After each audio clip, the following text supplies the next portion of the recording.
તો અમદાવાદમાં ભારે વરસાદને કારણે કેટલાક વિસ્તારોમાં પાણી ભરાયા હોવાના અહેવાલો છે।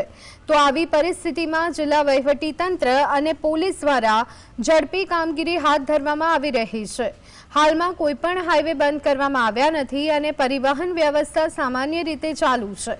જિલ્લામાં વધુ વરસાદની આગાહીને ધ્યાનમાં રાખી નીચેના પગલાં લેવામાં આવ્યા છે। બાવળા ખાતે એસડીઆરએફની એક ટીમ તૈનાત કરવામાં આવી છે। વધુ વરસાદની સંભાવનાને ધ્યાનમાં રાખી એસડીઆરએફની ટીમોને સ્ટેન્ડ બાય રાખવામાં આવી છે, જેથી કોઈપણ આપાતજનક પરિસ્થિતિમાં તાત્કાલિક રાહત અને બચાવ કામગીરી શરૂ કરી શકાય।